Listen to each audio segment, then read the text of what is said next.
Kahle kahle kusho ukuthi emhlabeni ifamily yakho yangempela uyoyithola kuma-strangers. La bantu esihlangana nabo empilweni basisize noma sisizane nabo. Sigcine sesi-close to a point ukuthi engazi ukuthi we are family, simemane, sisizane, sisekane. Kusho ukuthi siyogcina lapho ngoba mangithi ngiyabuka nje wonke umuntu ukhala ngefamily. Lalela le ndaba engiza nayo ngoba nayi i-life graduate ixakekile la, imoshwe ifamily. Imoshwe umuntu wemndeni akade emthembile ngenhliziyo yakhe nangempilo yakhe yonke. Hello, sanibonani, Dumelang, igama uZandi, isibongo umfeka umalwandle lo, lwandle kalwela lwezibhekane zonihambela, likude phezulu. Life graduate asiyiphuthume, it's short and sweet and it's straight to the point. Life graduate yethu la idinga usizo. Uthi Malwandle, mina ngokufika la eSouth Africa kodwa-ke khululeka Malwandle, uphakela hhayi akazange angikhone ngoba mina wonke amaphepha ami aqonde njengothi lo mkhonto. Soloko nje ngafika eSouth Africa, ngafika ngaqale ngangena ngo-Asila Mtontoni, yabona lento abangena ngayo. Emveni kwaloko ngabona ukuthi ayilunganga lento ngoba iyenza ngingakwazi ukuthi ngisebenze kahle, kanti ngumuntu onama-skills nje amaninganyana. Nginayo futhi nenhlanhla yomsebenzi, so ngabona ukuthi angilungise amaphepha ami ukuze izinto zami zihambe kahle. Ngesikhathi ngisalungisa amaphepha ami-ke kwakuno-anti wami le emakhaya ngoba vele ngangisebenza.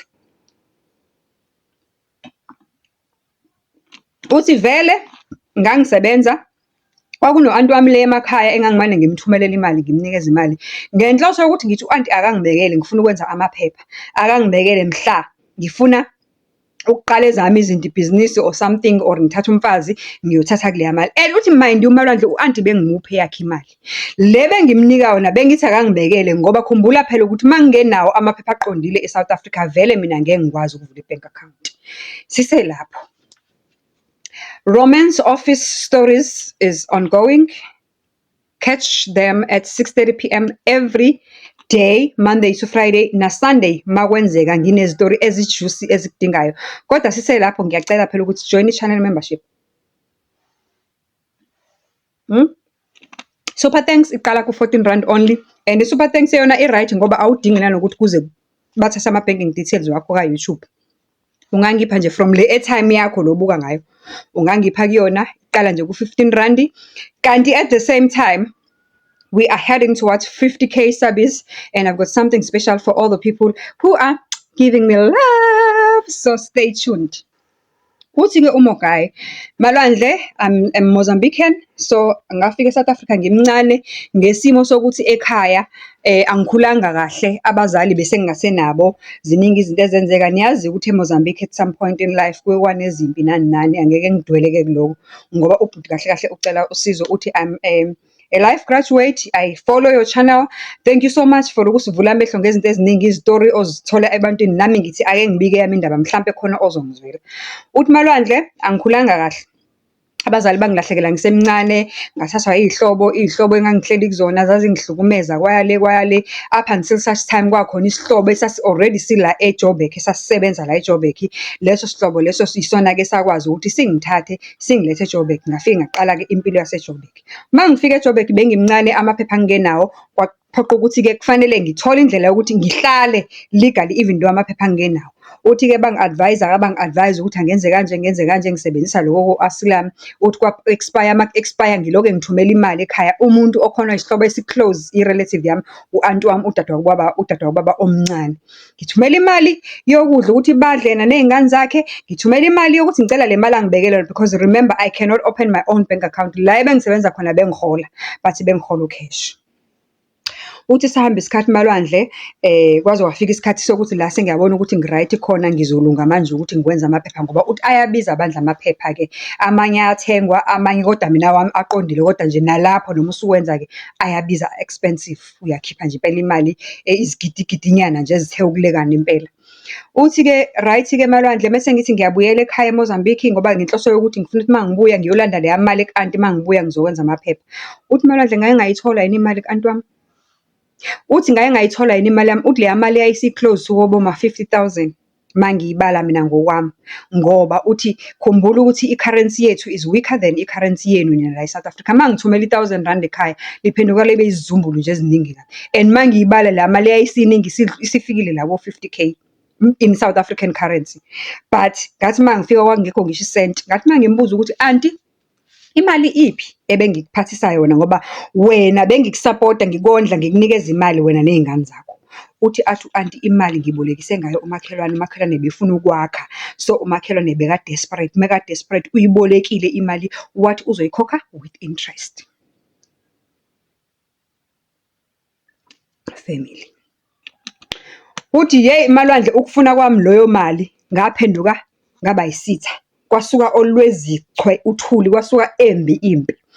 Uthi salwa no-anti up to a point uthi wakhipha amagama ababi nami ngamduba, ngahamba ngaflathela ngangaphinde ngibheke ngemuva ngaqala phansi ngayosebenza kanzima again ukuthi ke manje kufanele ngiwatholile amaphepha. Uthi hayi ngazama amalandle ngahlanganisa kwalunga ngendlela kwalunga ngayo impilo yami yahlangana. And khona manje njengoba ngikhuluma nawe nje I am a certified air conditioner technician. Amongst other things engikwazi ukuzenza, I'm a certified air conditioner technician. Uthi kodwa Malandle ngicela ukukutshela ukuthi ngicela ungitshelele ama-life graduate ukuthi ngixakekile ngidinga usizo. Malandle uthi lento engiyenza iyakhokhela angifuni ukungasho kuwena. Uthi mangabe ngoba uthi ngiba yi-subcontractor isikhathi esiningi. Yabo, isikhathi esiningi ngiba yi-subcontractor because I'm not South African, so I can't be permanent ey'ndaweni. But ama-companies ama-air conditioners amakhulu mangabe befuna ama-subcontractor bayangithatha ngoba bayazi ukuthi I'm good, ngiyasishaya isipani Malwandle and ngi-clean, ngi-neat. Even ngisho ama-companies layo ngiwasebenzelayo mangabe nje ngifakile into zami, amaphepha amaqondile, kwawuqondile bangibiza and everything, bayancoma, ba-happy. Uthi Malwandle lento ngiqale ukuyinothisa a couple of years ago ukuthi ever since ngaba naleya ngxabano no-anti, number one, u-anti angisamniki ngisho isenti. Number two, I hardly go home because now vele there is nobody to go home to. Kodwa into engiqale ukuyiqaphela very recently Malwandle, angazi, God forgive me, kodwa I suspect ukuthi u-anti has got something to do with i-progress encane njengamanje engibhekene nayo. Uthi Malwandle angiprogressi, ngime ndawonye ngikhuluma nje nawe nje kumanje there is a company that owes me about around 100,000. Bebesoloko bengibiza bathi angihambe ngiyolungisa ama-aircons kuleya ndawo, kuleya company lapha nalapha, benginikeza imisebenzi ngisayine ngoba phela ngibathembile ukuthi vele bengisebenza nabo before, I'm happy ukuthi ukubenzela umsebenzi. Uthi Malwandle mhlambe about 4 times beloke bengibiza nje ngiloke ngiyosebenza ngehla ngenyuka, ngidla imali yami, ngigibela ngemali yami, kodwa imali yami ayiphumi, abafuna ukungikhokhela. Uthi recently ke uma kwenzakalile ngangenza okunye okumsebenzanyana ngoba uthi zikhona lezi izinto engikwazi ukuzenza. Hayi imali Malwandle ayihlali. Uthi Malwandle ngigcina ngiphethe R1,000 ephaketheni. Uthi nje imali meyahlala nje esandleni sami ngazi ukuthi khona nje into eyiphephethayo inyamalala ihambe ingaphindi ibonakala. Angazi ukuthi kwenzakalani. Ngicela Malwandle ungisize. Uma ukuthi kukhona umuntu ongangisiza eSouth Africa, noma uphatha ini, amakhambi, isinto, amanzi, ngifuna nje uku-understand ukuthi kwenzakalani ngoba sengiyabona ukuthi akukho normal. And on top of that Malwandle, amantombazane-ke awahlali. Uthi amantombazane awahlali, ikhona enye eyake yazama ukungibamba ngejazi lengane yathi ngiyimithisile, and lapho sasithandana nesikhathi esincane ngathi okay, ngamsapota umuntu kutheme ngabe setetile umuntu wavele wanyamalala nengane.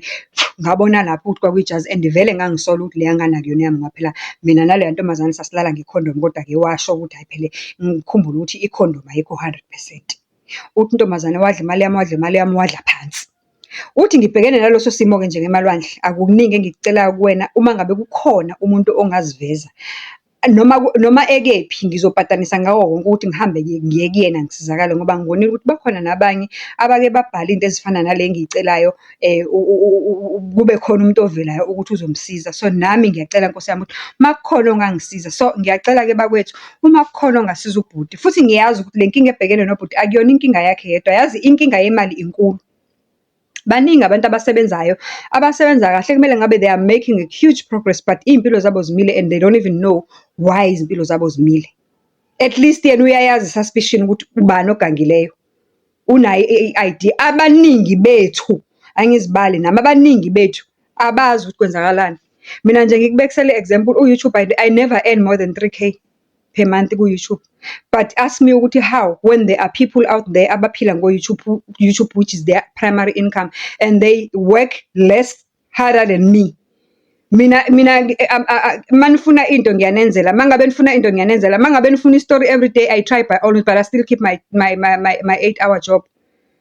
Isho ukuchaza ukuthini leyo nto? Nami mhlambe ngiyamdinga lo muntu. Akeke avele umuntu othi nje mina nje ngisebenza either ngamanzi or whatever, kodwa nje ngikulungisela inkinga ebhekene nemali, ngoba le nkinga sengiyabona ukuthi inkinga ehlasele abantu abaningi. So life graduate, here is the call. Somebody is asking for help. If you know somebody or if you can help, comment down below on the comment section. Ubhuti ukhona la, uzosibuka istory, uzosilalela and uzosiphendula. Thank you so much. Bye for now.